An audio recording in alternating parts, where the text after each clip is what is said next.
irmãos, boa noite. Tudo bem? Como é que foi a semana? Espero que todos bem. Uma alegria estar aqui com vocês de novo, mais um domingo, graças a Deus, para louvar e adorar o nosso Senhor Jesus Cristo. Esse primeiro louvor, Perto Quero Estar, ele tem uma frase que é muito legal, eu acho muito interessante. Ele fala: não sou apenas servo, teu amigo me tornei. Como nos tornamos amigos de Jesus, como ele fala na tua palavra? Se a gente faz o que ele manda.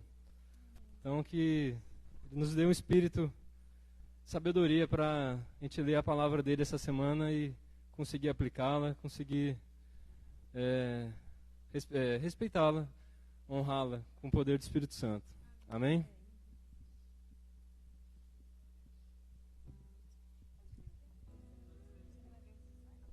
A igreja pode se colocar em pé para a gente esquentar um pouquinho.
A graça e a paz do nosso Senhor e Salvador Jesus Cristo.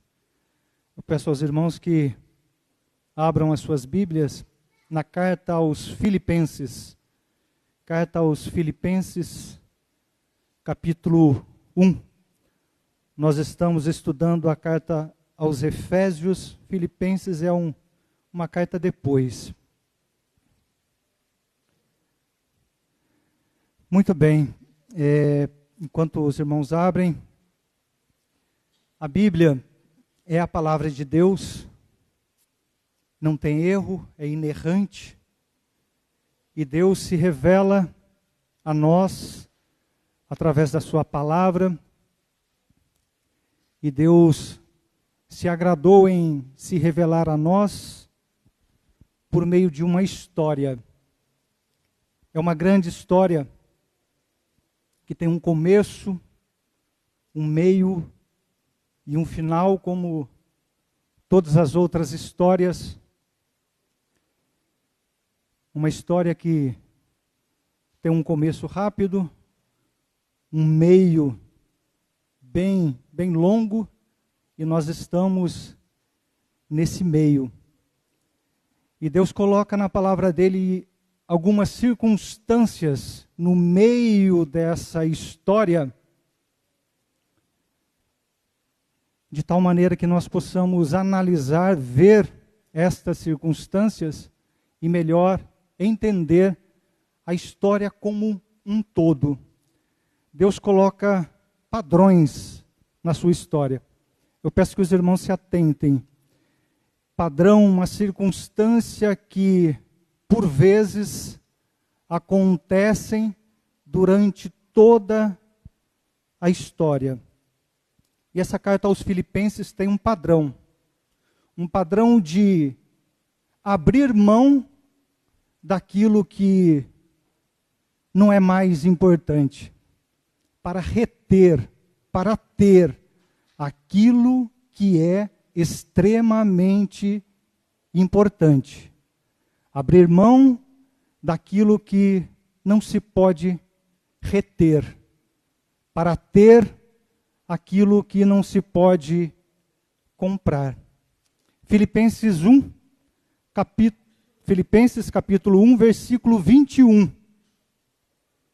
Portanto, para mim o viver é Cristo, e o morrer é lucro.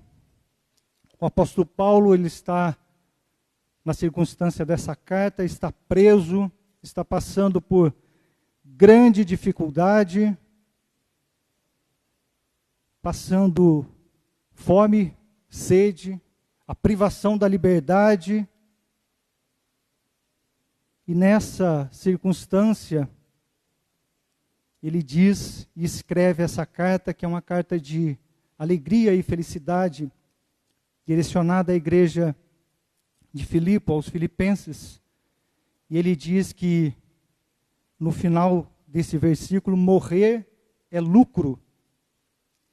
Olhando de imediato pode parecer um contraste ou um equívoco, mas não é quando nós conseguimos olhar adiante e abrir mão desse bem maior que é a vida para alcançar um bem ainda maior. Nós temos bens materiais, mas o nosso maior bem é a vida. De que adianta ter uma casa, um carro, outro bem qualquer, se eu não tenho vida para usufruir? E o apóstolo Paulo pega esse maior bem, que é a vida, e diz que ele tem lucro em abrir mão da vida para ter Cristo. Cristo é o lucro. E o nosso viver diário também deve ser como o apóstolo Paulo. Viver é Cristo. E como que nós vivemos para Cristo?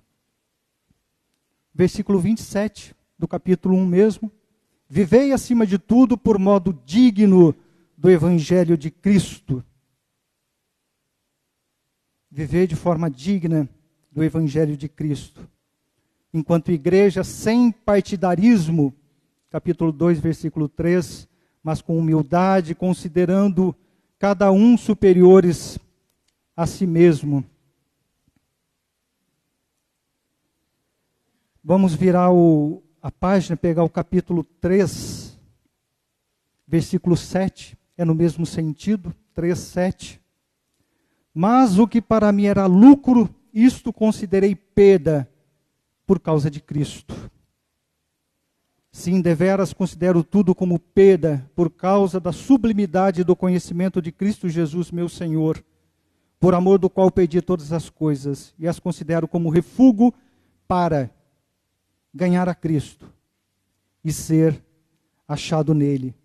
Não foram poucas as coisas que o apóstolo Paulo considerou como perda. O que antes era lucro, está no versículo 5 do capítulo 3, circuncidado no 8º dia, da linhagem de Israel, da tribo de Benjamim, hebreus de hebreus, fariseu quanto à lei, zeloso quanto à justiça que há na lei, irrepreensível. É muita coisa. E Paulo abre mão de tudo isso para ganhar a Cristo e ser achado nele. Que nós possamos também ter esse mesmo sentimento, essa mesma disposição que houve em Cristo, que há em Paulo, e que nós possamos também ter e viver a cada dia da nossa vida. Agora, para reforçar esse padrão, não ficar somente nesse texto, eu peço que os irmãos só relembrem de cabeça esse evento que acontece rotineiramente na Bíblia. Quando o Senhor Jesus chamou os discípulos, primeiramente ele chamou André e Pedro, os irmãos, eles imediatamente deixaram as redes e seguiram Jesus. Mais adiante ele chamou mais 2 irmãos, João e Tiago. Eles deixaram os barcos, deixaram o próprio Pai e seguiram a Cristo. Também ele chamou Levi, cobrador de impostos, deixou a mesa, deixou o ofício de cobrar impostos, a coletania, e foi seguir a Cristo.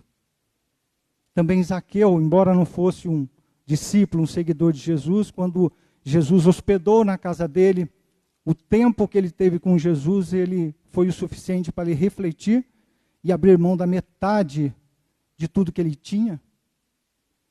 E ele disse mais, se defraudou alguém, ele iria restituir 4 vezes mais. E ele teve um lucro também, pois Cristo Jesus, depois que ele disse todas essas coisas, Jesus respondeu, ou melhor, afirmou, que naquele momento, naquela ocasião, a salvação havia chegado àquela casa. O jovem rico não teve a mesma percepção, não deu o valor devido às coisas. Ele achou por bem reter as riquezas dessa vida, o que perece e acaba, e não levou em consideração a grandiosidade do tesouro no céu. O tesouro maior é Cristo.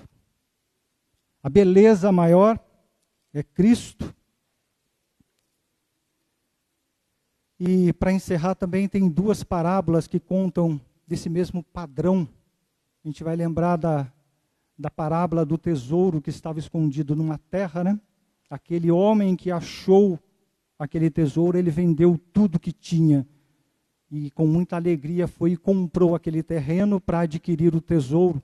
E a próxima parábola, logo em seguida, é a da pérola. Um colecionador de pérola, ele encontra a pérola, a única.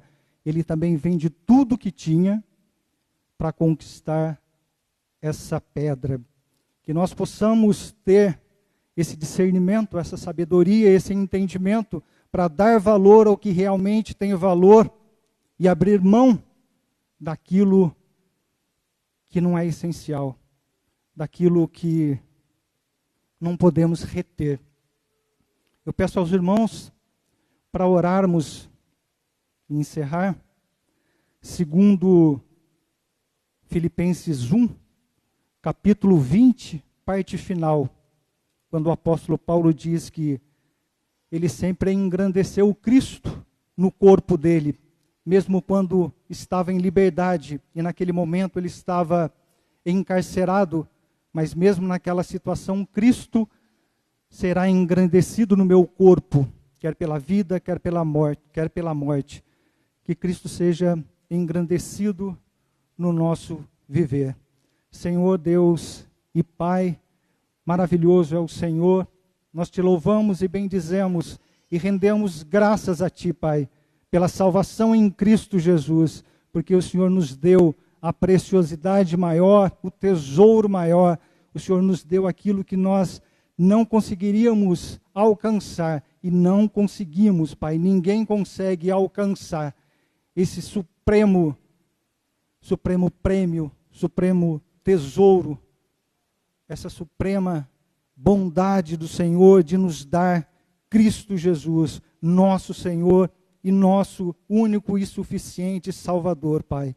Que as nossas vidas, vividas cada dia, Pai, seja para o louvor da Tua glória. Que Cristo seja engrandecido no meu viver. Que Cristo seja engrandecido no viver da Tua igreja, Pai.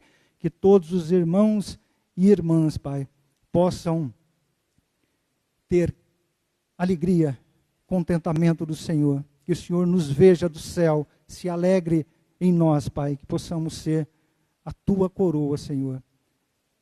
É isso que nós oramos, Pai. E o meu pedido da igreja, é feita no nome poderoso do Teu Filho Jesus Cristo. Amém.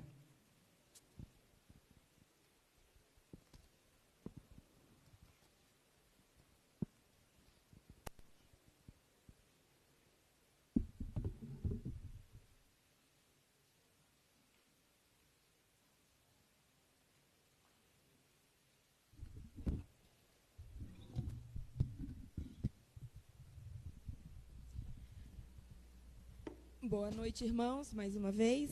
A gente fomos desafiados de novo a lutar com gripe, e aí pra gente é sempre um desafio, né? Que a gente está aqui cantando, mas não está à frente, não está falando. Mas graças a Deus Deus tem nos sustentado nesses momentos, né? E a gente também hoje está com um ajudante mirim aqui na voz. Antes da gente começar, a gente orou e já explicamos para ela, né, o motivo da gente cantar aqui, para ela não ficar tímida, que não é uma apresentação e tudo, e ela entendeu. Então, ela está ajudando a gente hoje. E assim que a gente vai plantando também, né, a sementinha, sempre de pequenininho, ensinando. E aí a gente estava aqui, Nanda, ensaia, mas a gente vai pedir para o pastor. Aí o pastor veio andando em direção, falou, eu escutei você cantando. Aí eu falei, pastor, ela pode cantar? E aí o pastor permitiu, e aí ela está nos ajudando, morrendo de vergonha, mas eu já expliquei tudo, né, Nanda? Sim. O próximo louvor que a gente vai cantar é Salvador Maravilhoso? Não, Soberano, né? Tu és soberano. Queria pedir para os irmãos ficarem em pé e para a gente cantar e adorar o Senhor de todo o nosso coração. E peço também que os irmãos nos ajudem, viu? Porque só o violão hoje. Então, ajudem-nos também com a voz. Amém? Vamos louvar e adorar o nome do nosso Senhor Jesus Cristo. Absoluto.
próximo louvor, os irmãos têm a oportunidade de estar trazendo à frente os dízimos e as ofertas. Em Atos diz que não há salvação em nenhum outro, porque abaixo do céu não existe nenhum outro nome, dado entre os homens, pelo qual importa que sejamos salvos. Esse louvor fala do nosso Salvador maravilhoso, em quem a gente pode confiar. Amém? Vamos louvar e adorar o Senhor.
Pai. Agradecer ao Senhor por essa noite.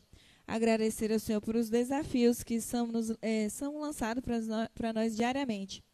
Mas, Paizinho, que nós possamos sempre estar descansados, pois o Senhor é soberano, é aquele que nos fortalece e, ao mesmo tempo, nos dá sabedoria e discernimento para saber lidar com cada uma delas.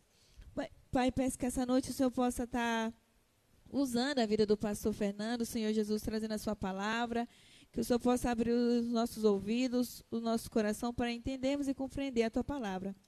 Que possamos viver também, Pai, diariamente o que for trazido aqui para nós, que nós não deixamos aqui na igreja, mas que possamos viver lá fora também na vida de outras pessoas. Possamos ser exemplos diariamente. Pai, muito agradecido pelo teu amor, pela tua graça, por ser o nosso socorro presente, por ser o nosso consolador.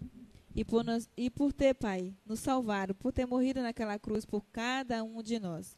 Agradeço o Senhor também pela vida das crianças, pela vida das professoras que vai estar levando a tua palavra, que eles também possam compreender e entender a tua palavra, Senhor Jesus, e que eles possam sempre guardar no seu coração e na mente.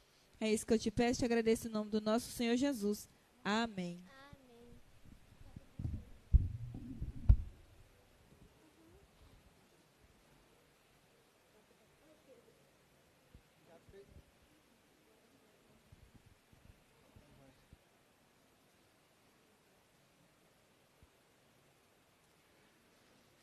Bom, entramos na parte da nossa intercessão, da nossa oração ao nosso Deus, colocando diante dele as nossas causas. Primeira carta a Timóteo, capítulo 2, versículo 1, o apóstolo Paulo exorta para que usem de súplicas, orações, intercessões, ações de graças em favor de todos os homens, porque isso é bom e aceitável diante de Deus, nosso Salvador. É isso que nós vamos fazer agora.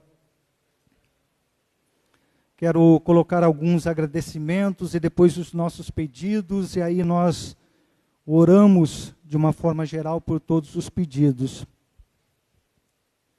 O agradecimento é pela vinda dos sobrinhos do Mateus, que eram fortes, saudáveis, gêmeos, maravilha. Calcificação da clavícula do Joel, estávamos orando pelo bracinho dele, já está sem tipóia, está correndo todo sorridente aqui. Deus é maravilhoso. Também a dentição da Raquel, estávamos orando pelos dentinhos dela, que já estava vindo o dente permanente, né? E o dente de leite não estava caindo, então um estava sobressaindo ao outro, mas os dentinhos estão se colocando no local. A boa recuperação do pastor Ildefonso também, já está conosco. Próxima semana vai ter o curso, ele vai ministrar. Glória a Deus por todos os teus feitos. E os nossos pedidos? Continuamos orando pelo nosso irmão amado, Lúcio, orando pela cura do Lúcio. Deus é poderoso, meu irmão, para realizar isso e muito mais. Oro por resposta ao tratamento do Lúcio, por graça, para ele se manter contente no Senhor, o que tem acontecido. É uma grande alegria tê-lo conosco, Lúcio. Pela irmã Neuza, perseverança, força muscular, principalmente nos joelhos, e também a mesma causa da Edi e da Carmina, o fortalecimento nos joelhos. A Maria Fernanda, pelo tratamento dela, seja eficaz, que ela tenha um desenvolvimento físico regular. Pelo Igor, pela cura total dessa infecção, já está bem melhor. Eu, em regra, eu oro pelos irmãos da igreja, mas por aqueles que estão ausentes, eu oro mais ainda. Eu estava orando pelo Igor, que estava um tempo sem vir, mas eu não sabia que ele estava doente. Aí depois me contou, passei a orar pela cura e recuperação do Igor. Pela Silvia, mãe da Karina, como que ela está, o Mateus? Está aguardando resposta dos exames. Muito bem. Pelo curso de capelania, próxima semana. Tenho orado para que Deus mande trabalhadores naquela seara, lá da capelania do Agamute, e Deus tem feito. Também orar por portas de trabalho, aqueles que buscam trabalho, principalmente aos irmãos da fé, para que, uma vez empregados, sejam lâmpadas nos locais de trabalho, para que Cristo seja conhecido através deles. Investimento no Brasil, prosperidade nessa nação. E peço que os irmãos e irmãs coloquem diante do Senhor a sua causa, a causa pessoal, individual de cada um. Qual é a sua causa? Coloque-a diante do Senhor. Nosso Senhor é um Deus que defende a nossa causa. Senhor Deus e Pai, poderoso é o Senhor. Deus criador e sustentador de todo o universo. Pelo poder da Tua palavra, todas as coisas vieram à existência. Nada pôde resistir ao Seu chamado, Pai. Senhor dos exércitos é o Teu nome. E na Tua grandeza, na imensidão do Seu poder, o Senhor quis se fazer Pai de um povo. quis ter um povo totalmente dedicado ao Senhor. Quis ser o nosso Deus. E mais ainda, o nosso Pai. Em Cristo Jesus, nós somos filhos queridos do Senhor. E é na condição de filho. É na condição de servo voluntário do Senhor Jesus Cristo que nós nos colocamos diante do Senhor, diante do teu trono, Pai, trono de graça e de misericórdia. Adentramos com confiança e ousadia por causa de Cristo, no Santo dos Santos, para buscar a tua misericórdia, Pai, o teu socorro, a defesa da nossa causa. Olha para os nossos pedidos, Pai. Olha para cada um deles, Senhor. E eu lembro agora da Lu, a esposa do pastor Fernando, que está com gripe. Também coloco, Pai, diante do Senhor, essa serva do Senhor. Inclua a Lu no nosso pedido, Pai, para que o Senhor incline os teus olhos e nos veja, incline os teus ouvidos e nos ouça, e se agrade, Pai, em nos ajudar, em nos socorrer, em realizar os teus propósitos nas nossas vidas, Pai. Nos faz fortes, saudáveis, Pai. Cura-nos da nossa doença, Senhor. Dá-nos sabedoria, Pai. Envia-nos para irmos pelo Senhor. Atua em nós, Pai, com o seu grandioso poder em todos os pedidos, na sua igreja, individualmente em cada um de nós, na nossa nação, Pai, em nome de Jesus. Amém. Pastor.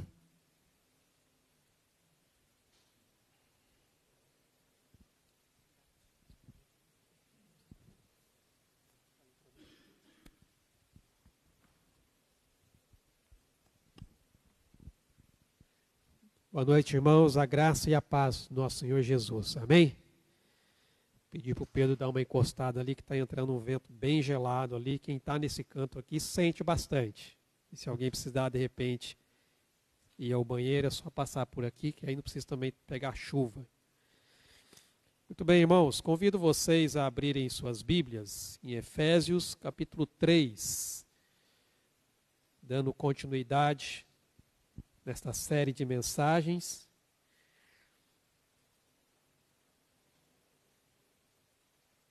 E hoje nós vamos trabalhar aqui uma oração em favor da igreja. Das muitas orações que Paulo faz nas suas cartas, essa é uma das que nos traz um ensinamento muito profundo, o qual nós vamos aprender aqui nesta noite. Efésios capítulo 3, a partir do verso 14, diz a palavra: Por esta causa me ponho de joelhos diante do Pai, de quem toma o nome toda a família, tanto no céu como sobre a terra, para que, segundo a riqueza da sua glória, vos conceda que sejais fortalecidos com poder, mediante o seu Espírito no homem interior.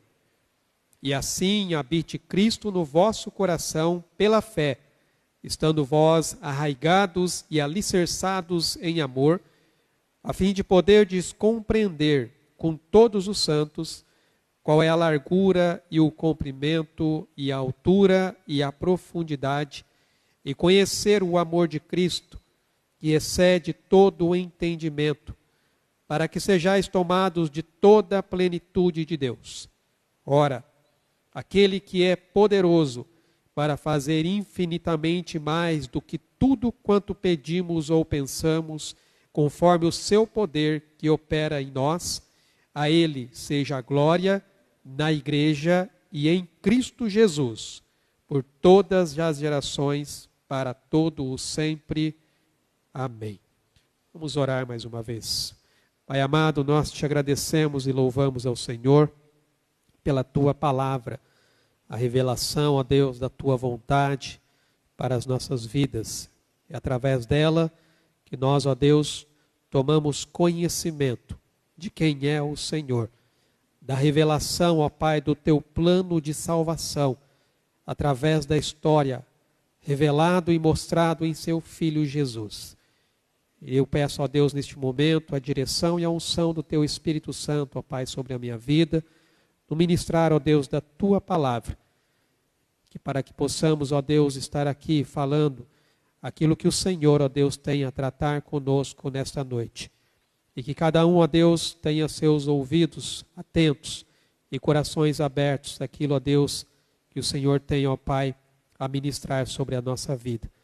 Eu oro, ó Deus, agradecido, em nome de Jesus. Amém, Senhor Deus. Muito bem, irmãos, neste trecho aqui, o apóstolo Paulo, ele retoma e ele vai completar a frase que ele iniciou no versículo 1. Lembre-se que aqui no versículo 1 ele começa dizendo, por esta causa, e aí parece que ele dá uma pausa e retrocede falando novamente do plano de Deus ao qual ele havia falado anteriormente.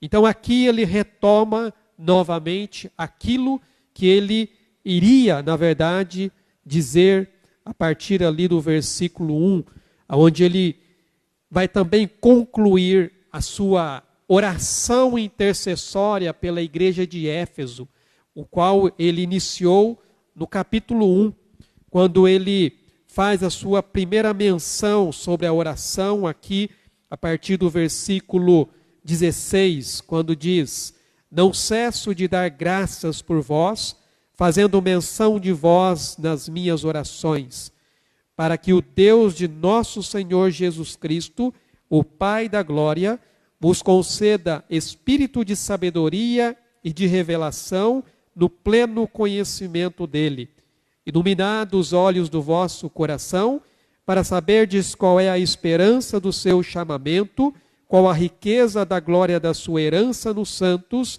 e qual a suprema grandeza do seu poder, para com os que cremos, segundo a eficácia da força do seu poder. Então Paulo praticamente ele vai novamente voltar à intercessão que ele faz pela igreja de Éfeso. Na primeira oração é uma oração de esclarecimento. Paulo ora para que eles tenham o entendimento do plano de salvação de Deus, revelado em Cristo Jesus. Nesta oração é uma oração por capacitação. Paulo vai orar para que Deus os capacite agora a viver todo esse plano que foi revelado, a viver então essa nova vida que lhes foi dada em Cristo Jesus. Paulo, ele quer que os efésios, eles apreendam tudo o que tem em Cristo e depois eles vivam aquilo que eles aprenderam. Paulo então ora nesse sentido, para que eles realmente tenham um profundo conhecimento, mas não apenas o conhecimento, mas que eles também entendam a aplicação disso na vida deles.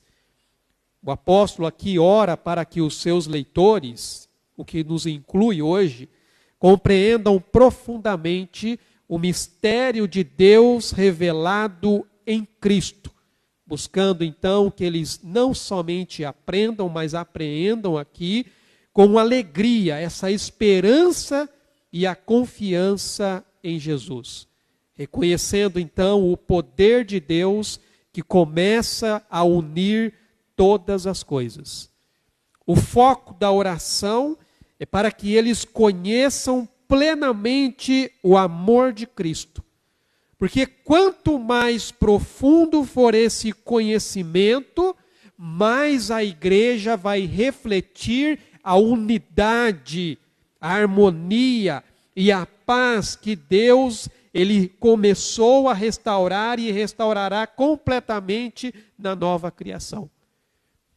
E devido à transformação espiritual que os gentios experimentaram, então, ali ao se unirem a Cristo, Paulo ele retoma o que ele havia descrito no capítulo 2, onde ele descreveu a condição original em qual eles estavam, que era marcada pela escravidão, era marcada pela morte.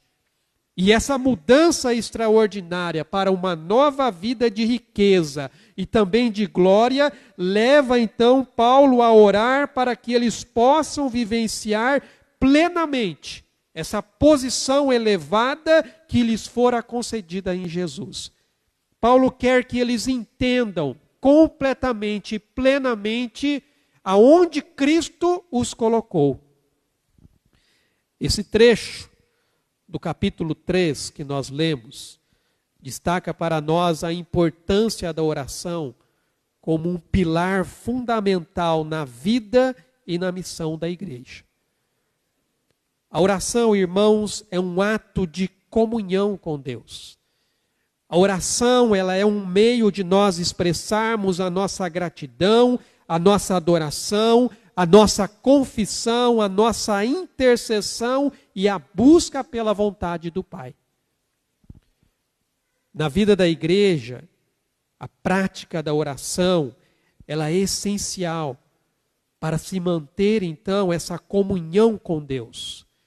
Ela é essencial para fortalecer os vínculos de amor entre os membros que fazem parte do corpo de Cristo.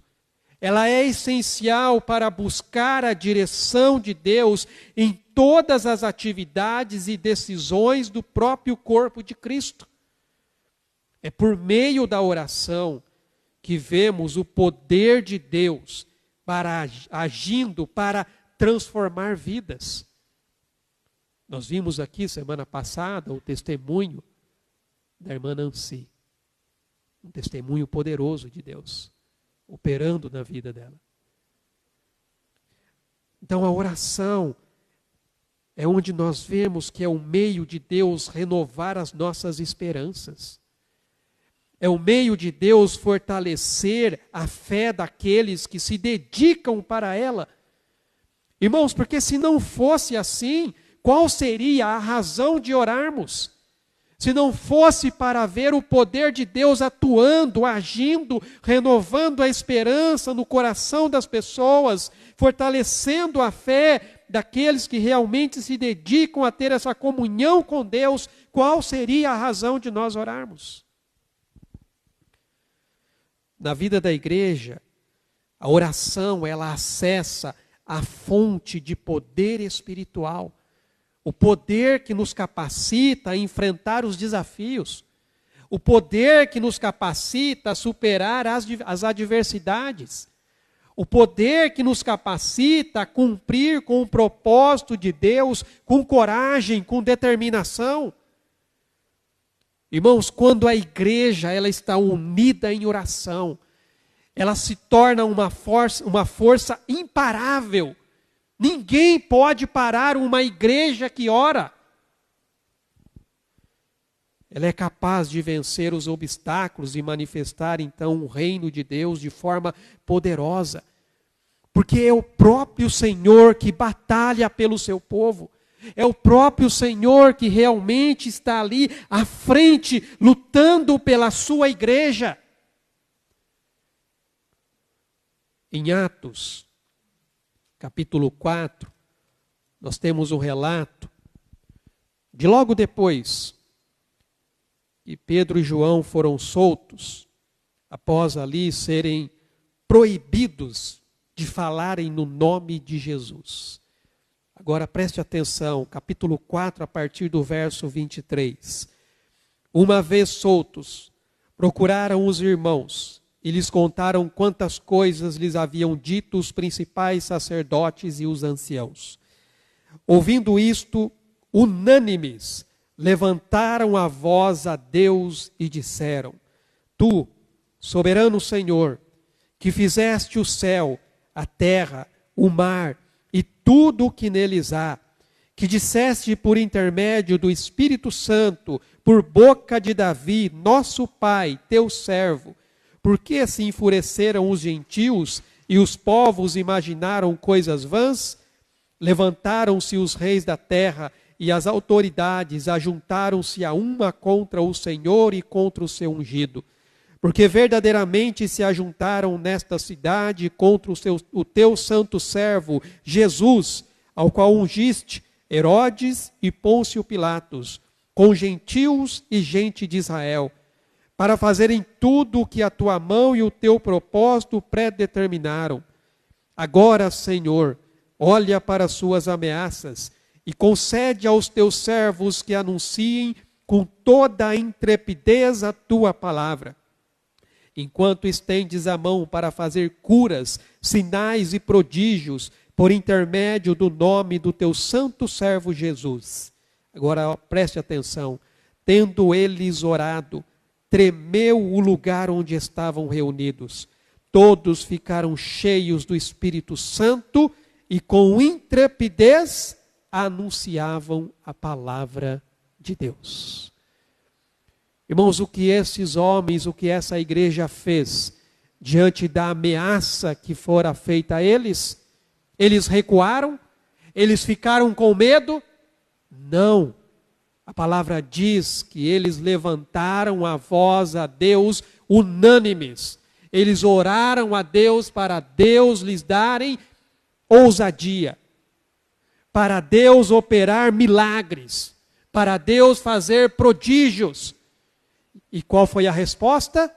O lugar onde eles estavam tremeu, eles foram cheios do Espírito, e o que eles fizeram? Com intrepidez, com coragem, com ousadia, eles continuaram pregando a palavra de Deus. Uma igreja que ora é imparável, ninguém pode parar, irmãos. Porque Deus está atuando, Deus está operando. A oração, ela fortalece a nossa comunhão com Deus. E ela desempenha um papel fundamental na unidade da igreja. Quando os membros eles se reúnem em oração, eles deixam de lado as suas diferenças, porque eles estão ali unidos num propósito comum, buscar a vontade de Deus e glorificá-lo em tudo o que eles fazem.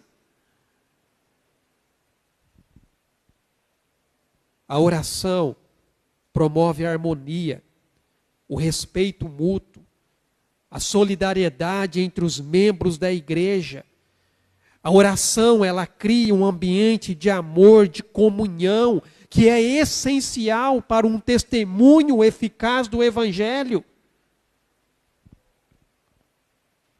Na vida da igreja, nós temos que entender que a oração, ela não é apenas uma prática espiritual rotineira. Não é uma questão de religiosidade.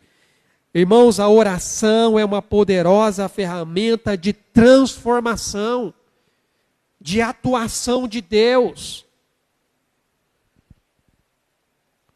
Tiago, quando ele escreve a sua carta, e ele fala sobre a oração, Tiago capítulo 5,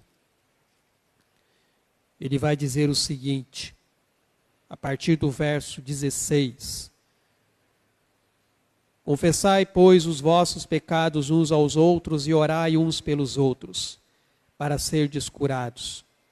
Muito pode, por sua eficácia, a súplica do justo. Elias era homem semelhante a nós, sujeito aos mesmos sentimentos, e orou com instância para que não chovesse sobre a terra. E por 3 anos e 6 meses não choveu. E orou de novo, e o céu deu chuva, e a terra fez germinar os seus frutos. Tiago, então, nos fala que a oração de um justo, ela tem efeito. Ela move o coração de Deus para realizar grandes coisas em favor do seu povo. E ele nos dá um exemplo de um homem do Antigo Testamento, Elias, o qual ele diz: Elias orou para que não chovesse, e por 3 anos e 6 meses não choveu. Deus atendeu a oração de Elias. E depois novamente ele orou para que chovesse, e choveu. Mas preste atenção, o texto diz que ele orou com instância. Ele não desanimou, ele continuou perseverando, ele continuou clamando, ele continuou pedindo diante de Deus. E o que Deus fez? Deus atuou, Deus operou. É isso que Deus faz, irmãos, através da oração do seu povo. Porque é por meio da oração que a igreja ela é capacitada a enfrentar os desafios da sociedade. E nós temos visto que os desafios têm aumentado a cada dia.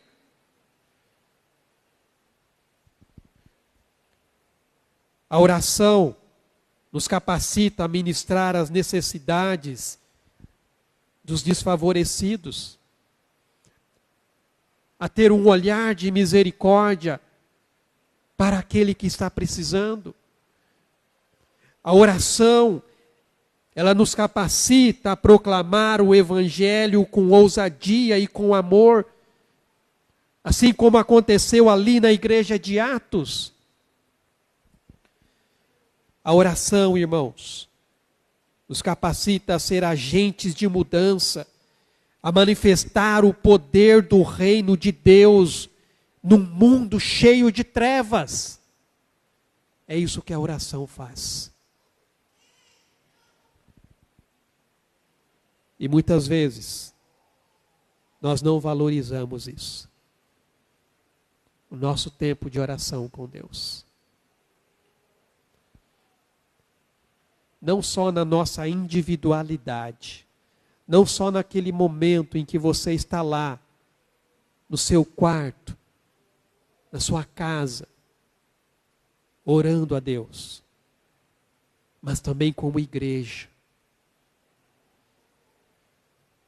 Estarmos reunidos em oração como igreja, clamando ao Senhor.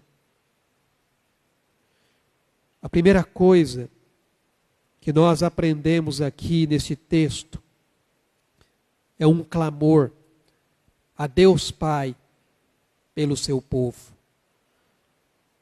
Paulo diz: por esta causa eu me ponho de joelhos diante do Pai. A oração aqui é dirigida ao Pai. Algumas versões acrescentam de nosso Senhor Jesus Cristo. A oração, ela é feita para aquele que realmente pode fazer as coisas acontecer. Ela é dirigida ao Pai. Irmãos, essa é a mesma denominação que Jesus usava em oração. É a mesma denominação que ele usou para ensinar os seus discípulos a orarem: Pai Nosso. Nós temos que entender, irmãos, que de um modo geral, Deus é o Pai de toda a humanidade. Isso significa que Ele é o Criador de todos. Como Criador, Ele é o Pai de todos.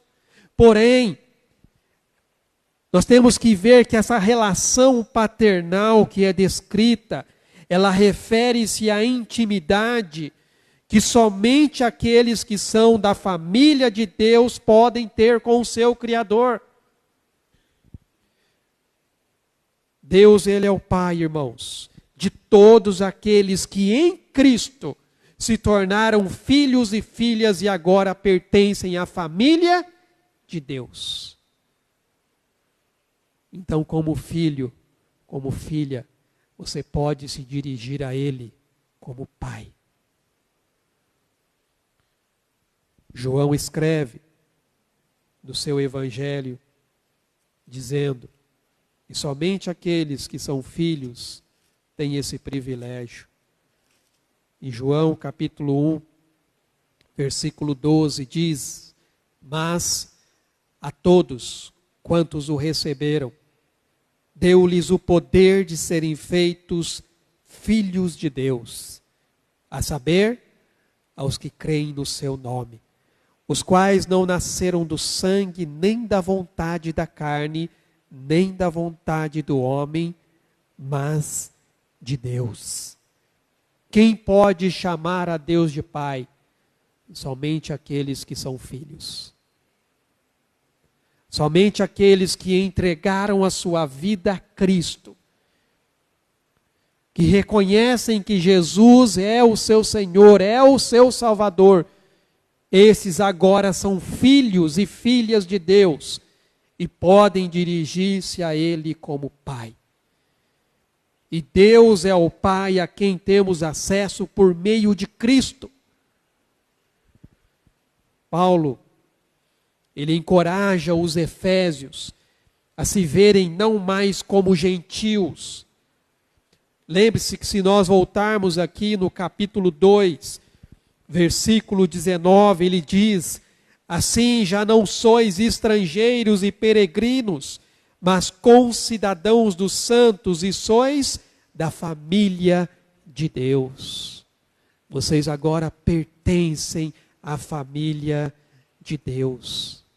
Vocês agora têm um Pai a quem vocês podem se dirigir como filhos de Deus, membros dessa grande família. Paulo destaca e enfatiza: vocês agora também são herdeiros das promessas de Deus. É diante desse Deus e Pai que Paulo então se prostra em oração e adoração, numa atitude de submissão e de reconhecimento. Quando ele se põe de joelhos, Paulo reconhece que está diante da presença de alguém que é de muito maior grau de dignidade e autoridade.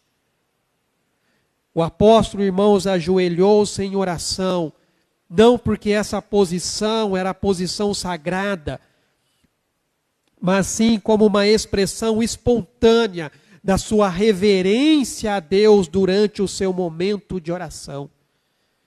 Você pode orar em pé, você pode orar sentado, mas nesse momento Paulo diz: eu me coloco de joelhos diante da presença de Deus, em reverência, em submissão, em adoração.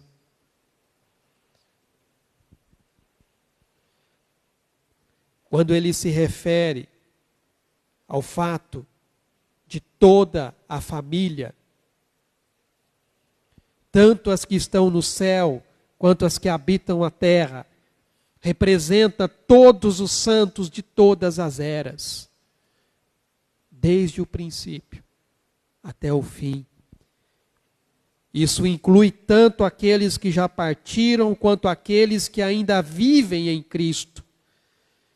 Irmãos, somente essas pessoas é que têm o legítimo direito dado pelo Senhor de serem chamados de filhos e filhas de Deus.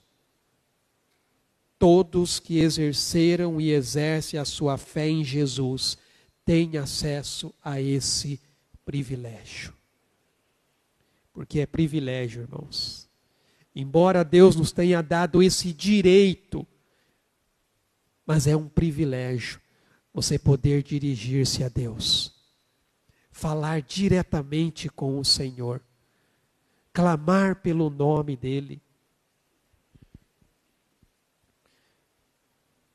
Dessa forma, todos que fazem parte da comunidade de fiéis, da igreja, são unidos em uma única família espiritual, que apesar de ter muitos membros, reconhecem um só Pai e vive em verdadeira fraternidade e amor. Um texto que eu já citei aqui, mas vale a pena citá-lo de novo. 1 Coríntios capítulo 12, versículo 12. Porque assim como o corpo é um, e tem muitos membros, e todos os membros, sendo muitos, constituem um só corpo, assim também com respeito a Cristo. Pois em um só Espírito, todos nós fomos batizados em um corpo, quer judeus, quer gregos, quer escravos, quer livres, e a todos nós foi dado beber de um só Espírito. Todos que têm Cristo no seu coração, que exercem a sua fé nele, têm esse privilégio: chamar a Deus de Pai e ter acesso ao trono da graça e de misericórdia. E como diz o autor aos Hebreus, para que em tempo oportuno Ele nos socorra, Ele nos ajude. A segunda coisa que o texto aqui nos mostra é que somos fortalecidos no Espírito e na compreensão das riquezas de Cristo. Paulo continua a partir do verso 16. Qual é a razão pela qual ele se coloca de joelhos diante do Pai, de quem toma o nome toda a família, tanto no céu como sobre a terra? Ele vai dizer: para que segundo a riqueza da sua glória vos conceda que sejais fortalecidos com poder mediante o seu Espírito no homem interior, e assim habite Cristo no vosso coração pela fé, estando vós arraigados e alicerçados em amor, a fim de poderdes compreender com todos os santos qual é a largura, o comprimento, a altura e a profundidade, e conhecer o amor de Cristo que excede todo o entendimento, para que sejais tomado de toda a plenitude de Deus.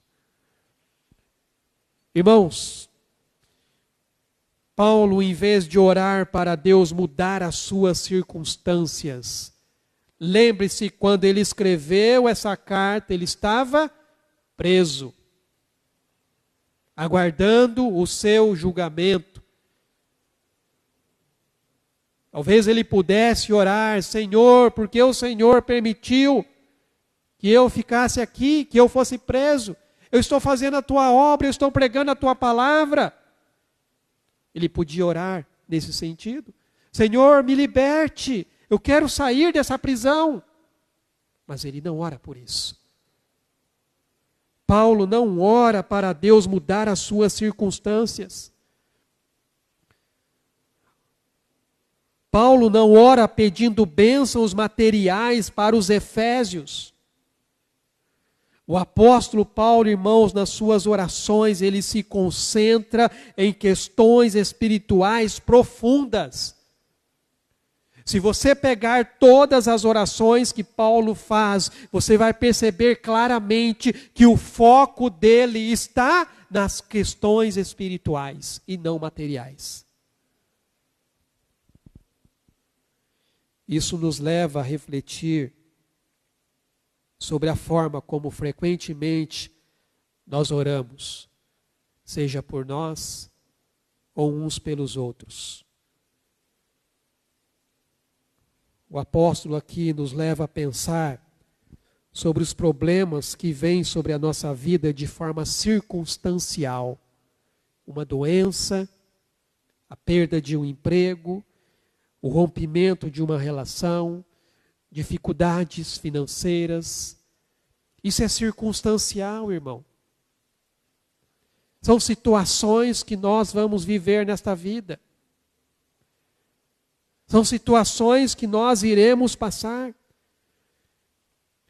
A priorização do bem-estar espiritual, Paulo vai mostrar aqui que a priorização do bem-estar espiritual em detrimento das questões materiais alinha-se ao ensinamento de Jesus, que fala que devemos buscar, em primeiro lugar, o reino de Deus e a sua justiça.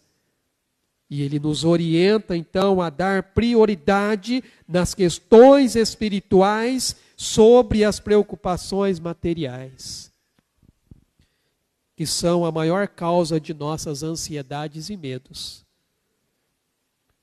Qual é a maior causa da ansiedade e medo que nós enfrentamos? Não são exatamente essas situações circunstanciais pelas quais nós passamos? Esta é a causa da ansiedade e medo do nosso coração. Nós ficamos olhando para as circunstâncias. Nós não olhamos para Deus. E aí ficamos preocupados, ansiosos, temerosos, tristes. Porque ao invés de olharmos para o Senhor, ao invés de buscarmos em primeiro lugar o reino de Deus e a sua justiça, nós estamos voltados para as coisas deste mundo.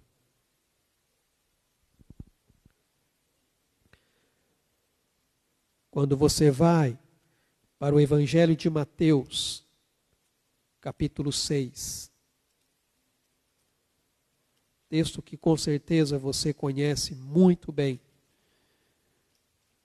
a partir do verso 25, diz: por isso eu vos digo, não andeis ansiosos pela vossa vida, quanto ao que haveis de comer ou beber, nem pelo vosso corpo, quanto ao que haveis de vestir. Não é a vida mais do que o alimento, e o corpo mais do que as vestes? Observem as aves do céu, não semeiam, não colhem, nem ajuntam em celeiros. Contudo, o vosso Pai Celeste as sustenta. Porventura não valeis vós muito mais do que as aves? Qual de vós, por ansioso que esteja, pode acrescentar um côvado ao curso da sua vida? E por que andais ansiosos quanto ao vestuário? Considerai como crescem os lírios do campo, eles não trabalham nem fiam. Eu, contudo, vos afirmo que nem Salomão, em toda a sua glória, se vestiu como qualquer deles.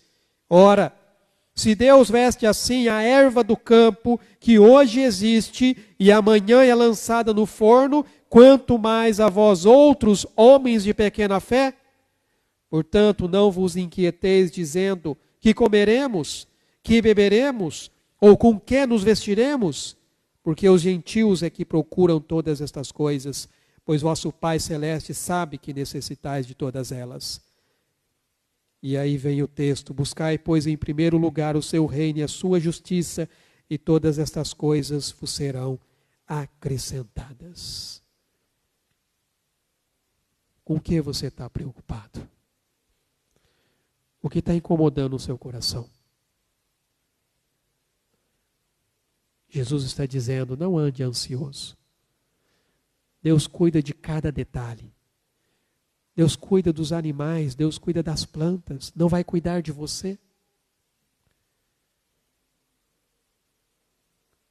Busque em primeiro lugar o reino e a justiça, e Deus suprirá as suas necessidades. Porque é isso que Ele faz. Paulo, quando ele escreve aos Filipenses, ele dá essa mesma orientação.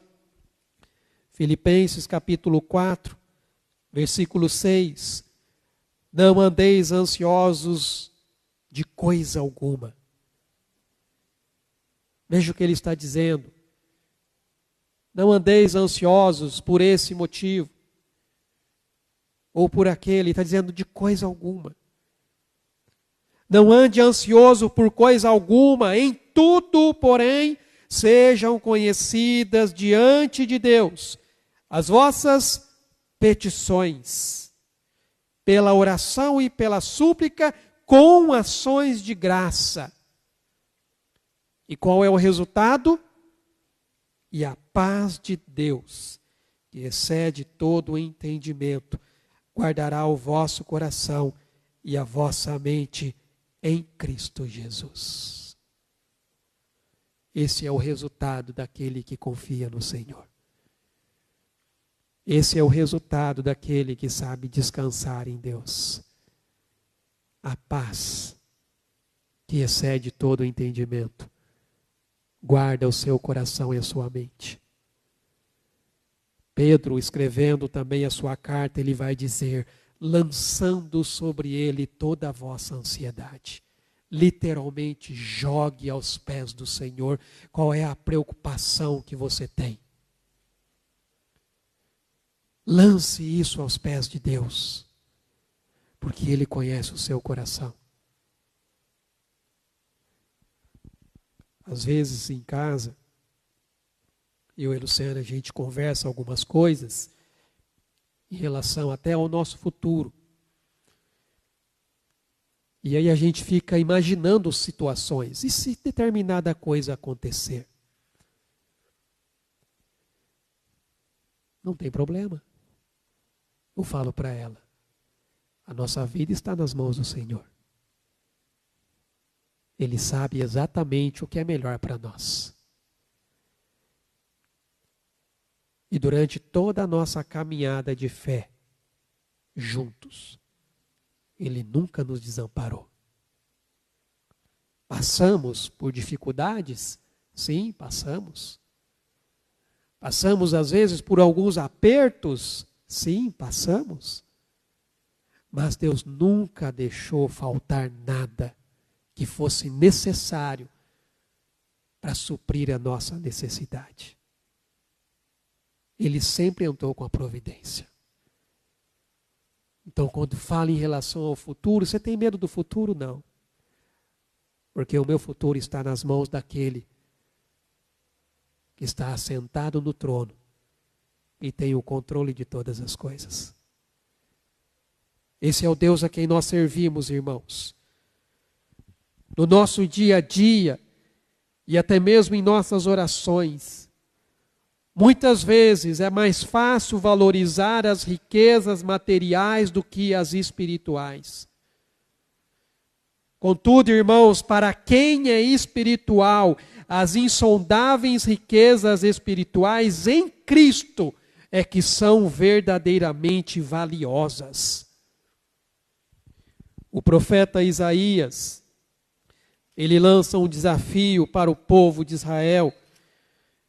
Capítulo 55, versículo 2, ele diz assim: por que gastais o dinheiro naquilo que não é pão, e o vosso suor naquilo que não satisfaz? Ouvi-me atentamente, comei o que é bom, e vos deleitareis com finos manjares. Irmãos, veja que Paulo não pede a Deus para conceder novas riquezas aos crentes em Éfeso, mas sim que eles reconheçam e sejam fortalecidos de acordo com aquilo que eles já possuem em Cristo Jesus. Se você volta lá para a carta de Efésios, veja como ele começou essa carta, no capítulo 1, versículo 3. Bendito o Deus e Pai de nosso Senhor Jesus Cristo, que nos tem abençoado com toda sorte de bênção espiritual nas regiões celestiais em Cristo. Irmão, você já é abençoado em Cristo. As bênçãos de Cristo já estão sobre a sua vida. Então Paulo não vai pedir para que eles sejam mais abençoados ainda, para que Deus conceda novas riquezas. Não, Paulo pede para que eles reconheçam, sejam fortalecidos naquilo que já lhes foi dado.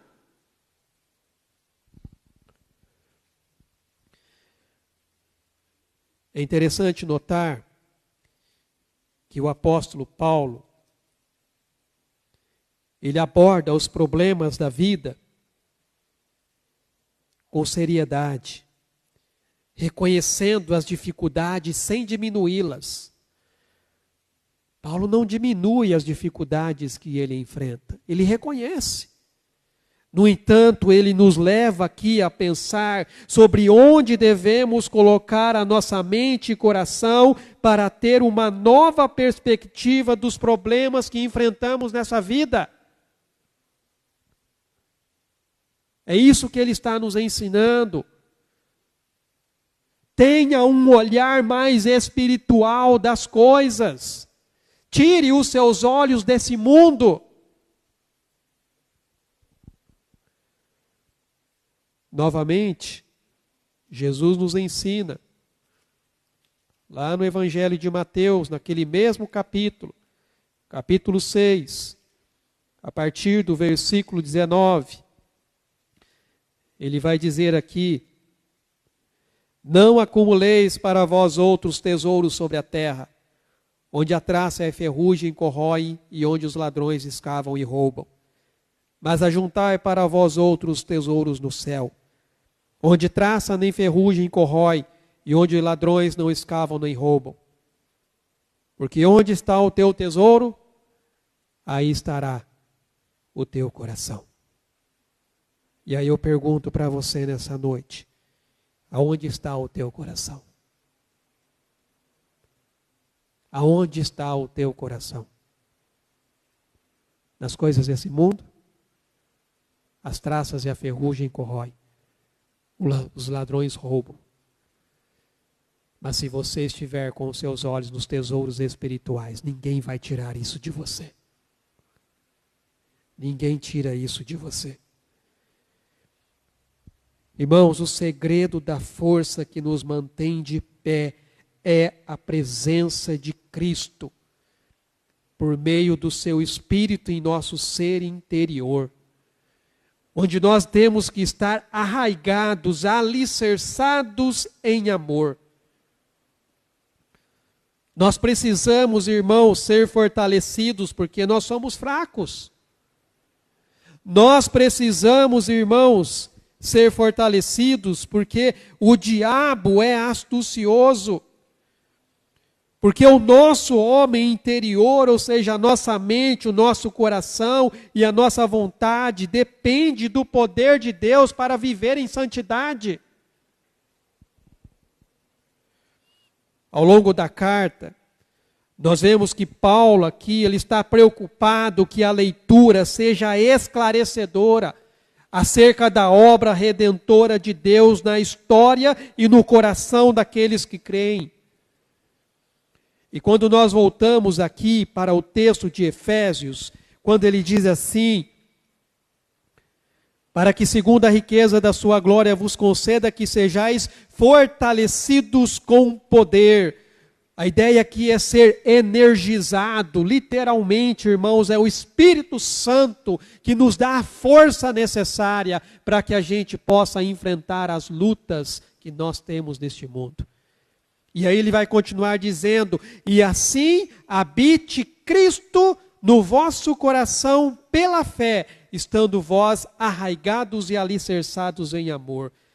Esse verbo utilizado que fala da habitação de Cristo, revela uma habitação permanente, irmãos. O que Paulo está querendo dizer aqui é que Cristo deve ter acesso total ao seu coração. Cada cômodo do seu coração, ou seja, do seu corpo, Cristo tem que ser o centro. Ele tem que influenciar todos os aspectos da sua vida. A ideia de Cristo habitar no coração é a habitação permanente, é um lugar onde Cristo se sente confortável de estar. É essa a ideia que Paulo está trazendo aqui.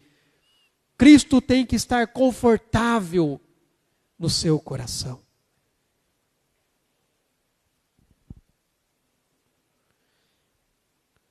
Ser fortalecido pelo Espírito é ser completamente habitado por Cristo. É deixar Jesus fazer morada. Como Paulo diz: não sou eu quem vivo, mas é Cristo quem vive em mim.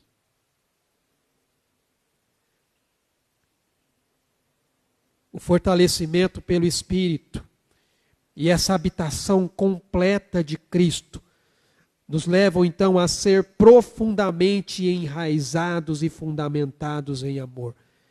Irmãos, essas metáforas biológicas que Paulo usa aqui, quando ele fala de estar enraizado, a ideia aqui de enraizado ou arraigado, isso implica, irmãos, um estado de prontidão e fé semelhante a uma árvore firmemente enraizada no solo.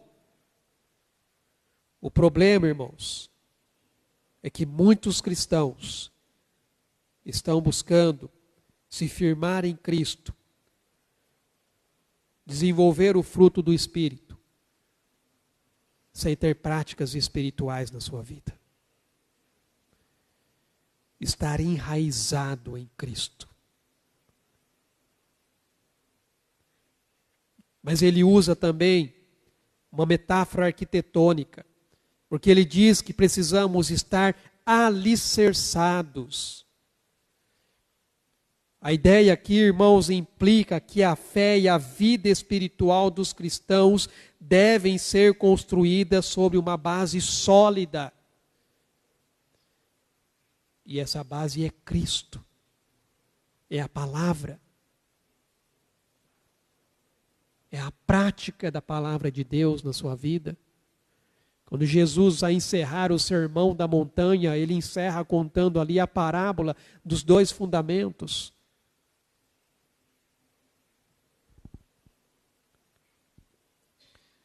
Essas metáforas mostram que essa é uma relação dinâmica, que está em crescimento, ela não é uma relação estática. Quando Paulo escreve aos Colossenses, eu até coloquei aqui, ele diz, ora, como recebestes Cristo Jesus, o Senhor, assim andai nele radicados. Novamente ele está usando, você precisa estar enraizado em Jesus. Edificados, novamente a ideia de alicerçado, e confirmados na fé, tal como fostes instruídos, crescendo em ações de graça. O amor, irmãos, essencial para a fé, é visto como a base que sustenta essa conexão, que promove essa estabilidade e crescimento espiritual, que vai então nos levar à compreensão da largura, do comprimento, da altura, da profundidade, do amor de Cristo que excede todo o entendimento e nos leva então a desfrutar a plenitude de Deus. A largura, irmãos, o comprimento, a altura e a profundidade não simbolizam aqui 4 tipos distintos ou categorias de amor. Não é isso. Isso indica para nós qual é a imensidão, qual é a plenitude desse amor de Deus. O comprimento, a largura desse amor, ela é vista na aceitação de todos, tanto judeus quanto gentios em Cristo. O comprimento se refere à escolha divina de nos salvar desde antes da criação do mundo, garantindo então uma salvação eterna. A altura é representada pelas bênçãos espirituais que recebemos em Cristo. E a profundidade do amor de Deus é revelada no seu desejo de resgatar aqueles que estão perdidos em seus pecados. Dessa maneira, o amor de Deus é acessível a todos, trazendo a todos a presença de Deus, elevando-os então a um lugar especial junto a Ele. Lembre-se, Paulo disse lá no capítulo 2, no versículo 4, mas Deus, sendo rico em misericórdia, por causa do grande amor com que nos amou, estando nós mortos em nossos delitos, nos deu vida juntamente com Cristo, pela graça sois salvos, e juntamente com Ele nos ressuscitou e nos fez assentar nos lugares celestiais em Cristo Jesus. Esse é o amor de Deus, irmãos. O amor que Cristo oferece é incompreensível para o mundo. Porque o amor do mundo, ele se baseia na atração. Só que a atração, ela dura apenas enquanto essa atração existe. Agora, em contraste, o amor de Cristo, ele é eterno, ele é incondicional e ele se fundamenta na própria essência de quem Deus é. E o que Deus é? Deus é amor. O amor do mundo, ele esmorece diante de ofensas e rejeições. Mas o amor de Cristo, a palavra diz, tudo sofre, tudo crê, tudo espera e tudo suporta, independentemente das circunstâncias. O amor do mundo foca no que pode receber. No entanto, o amor de Cristo se concentra no que Ele pode oferecer.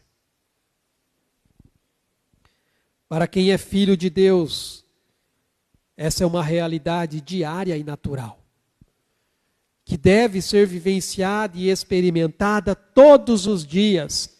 E nós experimentamos isso todos os dias. Você quer ver só como você experimenta isso todos os dias? Lamentações, capítulo 3, verso 22 e 23. As misericórdias do Senhor são a causa de não sermos consumidos, porque as suas misericórdias não têm fim. Renovam-se cada manhã. Grande é a tua fidelidade. Todos os dias, Deus mostra o seu amor para conosco, renovando a sua misericórdia sobre as nossas vidas. Irmãos, para entender a grandeza dessa verdade, nós precisamos considerar todas as qualidades e atributos de Deus, o seu poder, o seu amor, a sua misericórdia, a abundância das bênçãos que Deus oferece àqueles que pertencem a Ele por meio de Cristo. Deus, irmãos, deseja que os seus filhos sejam cheios do seu Espírito. Nessa carta mesmo, Paulo vai dizer, enchei-vos do Espírito Santo. Agora, para sermos plenos em Deus, cheio do Espírito, nós precisamos esvaziarmos de nós mesmos. É o que Jesus disse. Se alguém quer vir após mim, negue-se a si mesmo. Tome sua cruz cada dia e me siga. Porque aquele que tenta salvar a sua vida, vai perdê-la. Mas aquele que perder a sua vida por minha causa, esse vai salvá-la. Para sermos cheios de Deus, irmãos, precisamos nos esvaziar de nós mesmos. O chamado aqui é para que sejamos totalmente dominados por Deus, permitindo então que Ele preencha todas as áreas da nossa vida.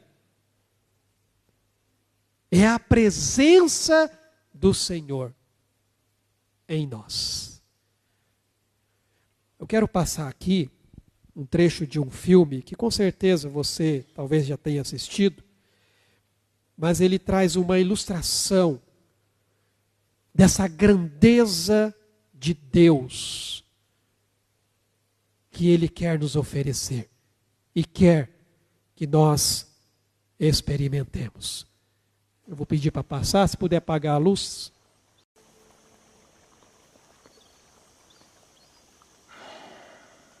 O grego está vivo. Louvado seja Deus. Graças a ele, a minha filha vive. E ele não precisava salvá-la. Ele me enviou a um lugar para pegar o remédio. Estava cheio da sua gente escondida. Ele sabia que eu poderia delatá-los, mandar jogar todos na arena hoje. Eu sou grato a você. Minha esposa, minha filha agradecem. Só espero que tenha mostrado a você alguma verdade.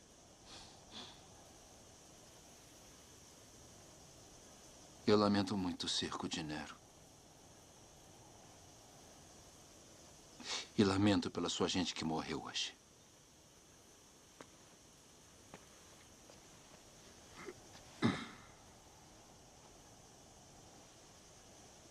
Você já velejou? Sim. Imagine-se olhando para o vasto mar diante de você. Você se abaixa, põe a mão na água e traz um pouco de água até você. Imediatamente a água começa a escorrer pelos dedos até a mão estar vazia. Essa água é a vida do homem. Do nascimento à morte, ela está sempre escorrendo por nossas mãos até se ir. Junto com tudo a que você tem apreço neste mundo. Porém, o reino de que falo, para o qual eu vivo, é como o resto da água do mar. O homem vive por aquele punhado de água que escorre pelos dedos. Mas aqueles que seguem Jesus Cristo vivem para aquela expansão infindável de mar.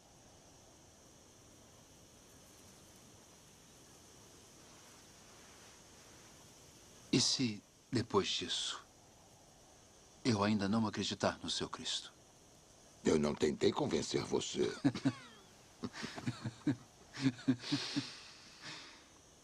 Escute aqui. Só existe um momento. Não sou eu. É o próprio Cristo que olha para você e estilhaça as suas defesas. E nesse momento você entenderá que é totalmente conhecido de Deus. E se sentirá completamente amado. Vou orar para que esse momento chegue a você.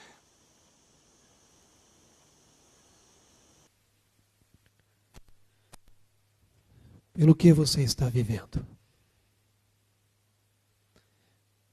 Você está vivendo por esse punhado de água que cabe nas tuas mãos? Quando Deus tem para você um oceano completo.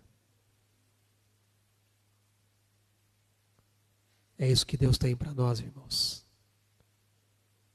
Quando nós entendermos a oração de Paulo, que pede para nós compreendermos a largura, o comprimento, a altura, a profundidade, conhecer o amor de Cristo que excede todo o entendimento, seremos tomados da plenitude de Deus, cheios do Espírito. Pelo que você está vivendo?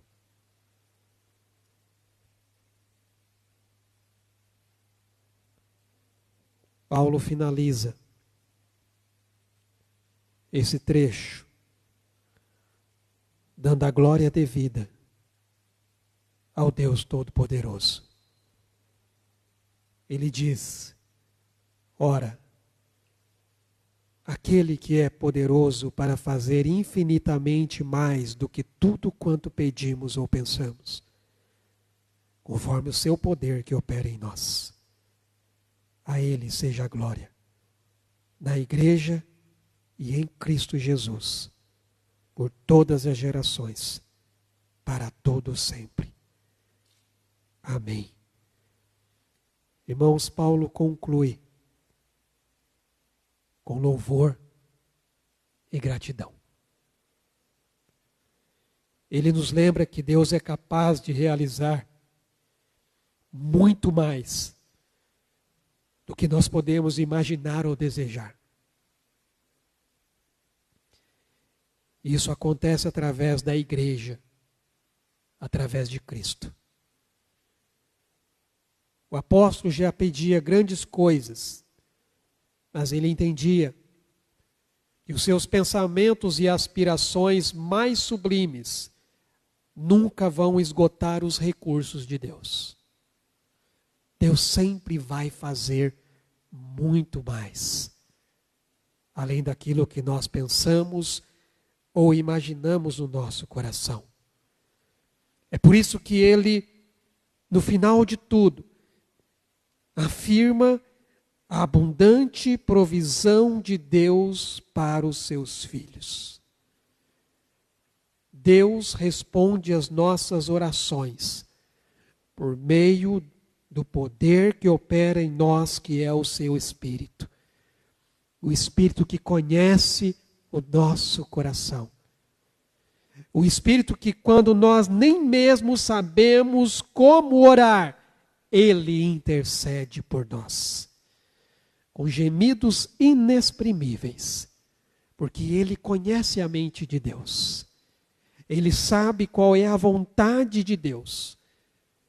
Ele está sempre agindo em nossas vidas com o objetivo de nos ajudar a desenvolver um caráter que se pareça cada vez mais com Cristo. É isso que Deus está fazendo, irmãos. Ele nos corrige quando nós erramos. Ele nos incentiva a orar e guia a nossa adoração. À medida que nós nos rendemos mais a Ele, a sua ação se torna ainda mais eficaz, nos moldando e nos aproximando de Cristo. Deus, irmãos, por meio do seu Espírito, Ele age dentro de nós, por meio de nós, trazendo glória ao nome de Deus. E esse poder, então, ele se manifesta quando nós abrimos o nosso coração a Cristo. E mantemos uma comunhão constante com Ele. Continuamos orando, seguindo e obedecendo a sua palavra. É como o ator ali representando Paulo disse: eu vou orar para que esse momento chegue na sua vida.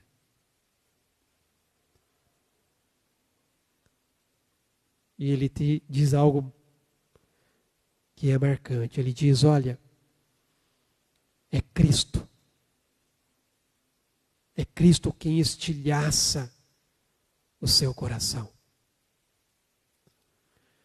E nesse momento, quando isso acontecer, você vai saber que é conhecido por Ele e que é amado.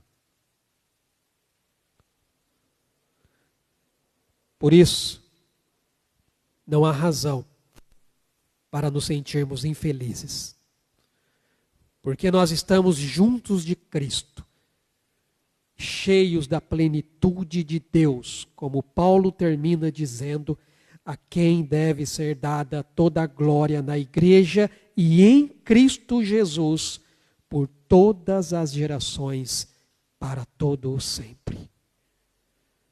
Irmãos, a dimensão do amor de Cristo na vida da igreja é algo fundamental para vivermos essa fé e essa comunhão entre nós. A profundidade, a abrangência do amor de Cristo, ele deve permear e sustentar essa união, essa harmonia que deve existir na igreja do Senhor. A compreensão plena desse amor vai além da nossa capacidade intelectual. Ela vai ao nosso coração, nos inspira a ter ações concretas. O amor de Cristo é o alicerce sobre o qual essa fé se sustenta. E é por meio desse amor que nós experimentamos essa graça salvadora de Deus. E esse crescimento espiritual, irmãos, é um processo contínuo, onde nós vamos amadurecendo na nossa fé e no nosso relacionamento com o Senhor. A igreja, ela é o complemento de Cristo, ela é o corpo, ela é a mão, ela é o pé, ela é a voz para continuar a obra de Cristo.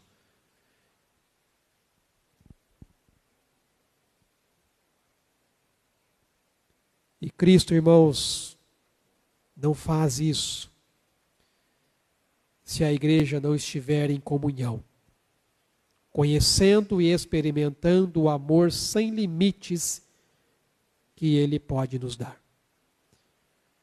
Então que nós oremos para que o Senhor nos dê essa plena compreensão deste poder que opera em nós, que através do Espírito Santo transforma o nosso coração na habitação, ou seja, na casa de Cristo, para que a gente viva a plenitude de Deus. Eu quero deixar aqui 3 aplicações para você nesta noite. Primeiro, desenvolva uma vida de oração e intimidade com Deus. Não despreze. Não despreze isso. É essencial, como eu tenho frisado aqui, que você reconheça a sua identidade como um filho, como uma filha de Deus, que você cultive uma vida de oração, que pratique o amor, que valorize essa unidade e tenha um coração grato ao Senhor. Busque a presença de Deus e desfrute das riquezas em Cristo. Viva em consonância com essa verdade, irmãos, de que você é verdadeiramente rico em Cristo. E priorize aquilo que realmente é importante, é o seu relacionamento com Deus e o seu crescimento espiritual. E por fim, seja grato e viva para a glória de Deus. Agradeça essa abundância que Deus te deu e concedeu através de Jesus. Reconheça a ação do Espírito Santo e viva uma vida que glorifique ao Senhor. E que o Senhor nos ajude nisso. Vamos orar? Pai amado, nós te louvamos e bendizemos o teu nome pela tua palavra. Palavra bendita. Palavra eterna, palavra verdadeira, a verdade que vem de encontro ao nosso coração. Uma espada de 2 gumes que divide, ó Pai, a nossa alma. E sabe quais são as verdadeiras intenções que nós temos. Obrigado. Obrigado, Deus, porque o Senhor já nos deu tudo. Tudo o que nós precisamos para viver uma vida abundante em Cristo Jesus. O Senhor já nos concedeu, ó Deus, a salvação, sem merecermos. É a tua graça, é a tua misericórdia, ó Pai, é o teu amor, que nos sustenta a cada dia. E possamos, ó Deus, realmente entender, ó Pai, essa oração que Paulo fez. Onde o Senhor nos capacita através do teu Espírito. Onde Cristo tem morada no nosso coração. Onde nós possamos compreender, ó Deus, a amplitude, a imensidão desse amor.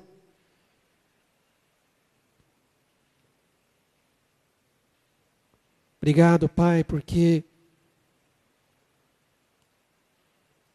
o Senhor, ó Deus,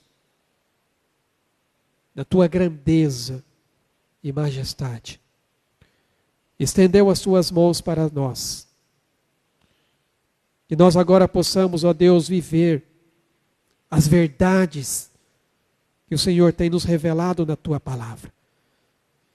Não se deixando levar, ó Deus, pelas circunstâncias do momento, mas tendo a plena certeza de que tudo isso contribui para o bem daqueles que te amam, que são chamados segundo o teu propósito. E tudo isso contribui para que possamos, ó Deus, ter o caráter de Jesus. Tudo isso contribui para que o teu nome seja exaltado e glorificado. Te louvamos por isso e te agradecemos. Em nome de Jesus. Amém, Senhor Deus. Amém, meus irmãos.